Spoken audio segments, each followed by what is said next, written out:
everybody, welcome back to the channel.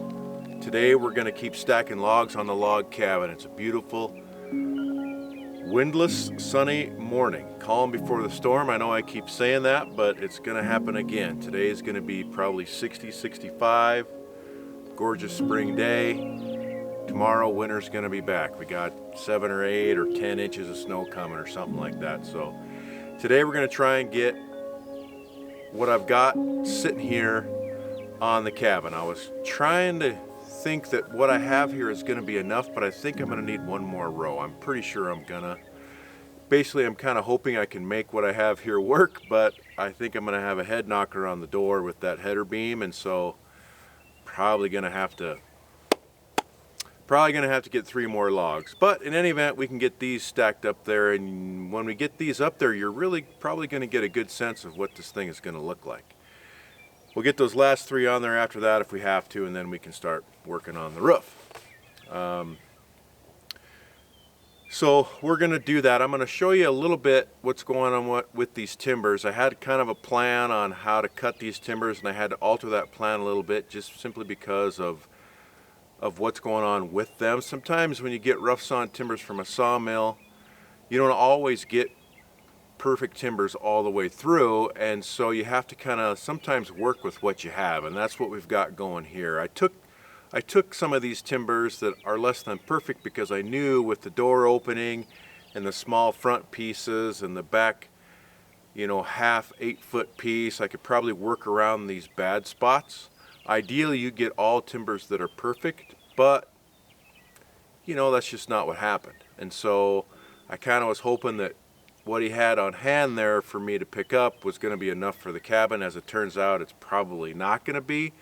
So in retrospect, I probably could have refused these, but I took them because I figured I could work with them, and that's what we've got. So, and we just have to cut around kind of the bad spots. And I'll kind of show you, if you're building a cabin like this, what to look for if you're picking up timbers or logs for that matter, and what you can live with and what you can't live with, and what's going to be a problem and what probably won't be a problem, or what you can face to the inside and so it's not exposed to the weather. And so there's different factors in all this stuff, and we'll kind of go over all that in a second here. And then we'll kind of show you how we're going to cut them and get these stacked up. So yep, more stacking logs today. It's getting higher. So I'm not sure exactly how I'm going to get these big ones up here that are getting taller. We may have to use the tractor. I'm not sure. But in any event, should be pretty fun. Get these cut, and hopefully we can get them all stacked today before winter returns tomorrow. So let's get started.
Okay guys, let me kind of show you. So this is the end of one of the logs that I had, and basically what happened is when the timber faller fell this tree, the tree broke and snapped off.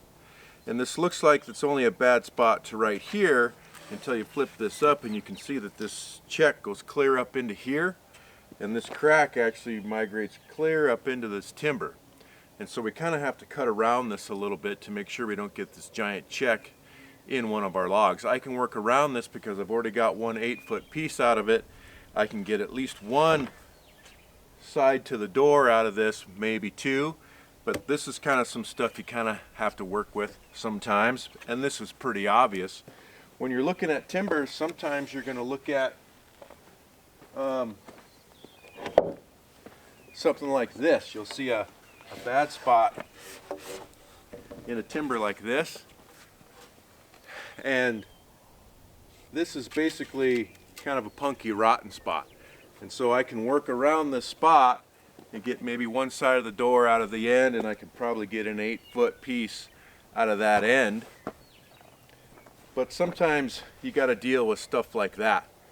If it's not quite so bad, like on this log here, you can see we've got some of that checking that's in that log, and it's a little bit punky. But you could probably turn that to the inside as long as it's relatively solid and just not expose it to the weather. It would probably be fine on the inside of the cabin. So those are some things you got to kind of look at when you're looking at timbers or logs. Normally I probably would have refused these, but I knew I could probably work around these defects and kind of get the log stacked up to what I needed. If I would have known for sure that I was going to need 3 more logs, I probably would have refused this log and just come back, you know, for 5 logs instead of 3. But, you know, that's how it goes sometimes. So sometimes you just got to work with what you got. We'll cut around these bad spots and get some decent stuff up on this cabin.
Okay everyone, here's another good example of what you may find in a timber.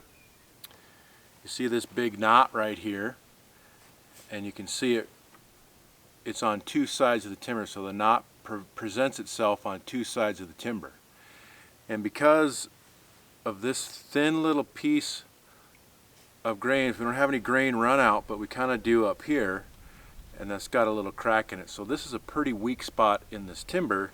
That being said, you know, from this point to this point is over half of the timber. So because this presents itself on two sides and creates this weak point basically right in here and right in here, because we have almost 2/3 of the timber on this bottom side which is clean, this has to be the top. You can't face this down because it'll be a weak point in the timber. Now, granted, these timbers are only supporting their own weight. They're not supporting a load per se, but still, if you can help it, try and put this up and this down so the deflection in the timber has got strength with this good wood right here. In our case, it happens to be crowning this way, which is good, so we can face this up. So anyways, that's another thing that you have to kind of look at when you're evaluating your timbers and deciding which face is going to be out, in, up, or down.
Well, it's the end of the day.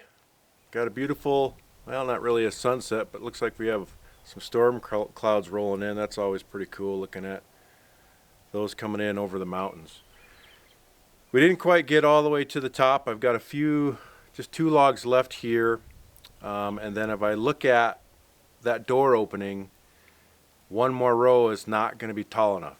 I'm afraid if I put that header log across there after 2 more rows, or 1 more row, then I'll be looking at the sky, seeing stars one of these days if I have a pair of boots on. So it's just going to be right at the old head knocker spot. So I think we probably better be safe, get 3 more logs, go up 1 more row, and then we should be good to go. I measured that door opening and it's right on the money, right to the 1/16 of an inch. And this building style, as long as you're referencing each timber the same way as you cut your joints, for instance, I'm referencing off the top of the timber, you can snap a center line for your jig, whatever you want. As long as you do it the same with every log, then you're going to be good to go. They stack up square. I haven't been checking these walls for plumb as I've been stacking these up. I just did that today actually, and they're plumb. The walls stack up square with this type of joint, and they stack up even, and I just proved that measuring that door opening. So the variance in log thickness and timber thickness, these are rough sawn timbers, they vary in width and they vary in thickness by as much as 1/2 inch. Well, that variance is made up in the chinking joint between the rows, not in the row height, if that makes sense. So in any event, that should give you some confidence that if you just simply follow your jig that you made for your dovetail joint and reference each log the exact same way, you'll be good to go. They are stacking up. It's starting to look like something. We didn't quite get to the top, which is a bummer. We may show the last few logs maybe next time, or we may start on the gable ends, and I'll show you how we're going to do the roof and the rafters. Be sure and check out Instagram and Facebook at Great Plains Craftsman. Those of you who follow know that I put stuff on those platforms that I do not put here. I really appreciate you guys tuning in. The sun's going down on me, so I'm going to quit for the day. We'll see you guys next time.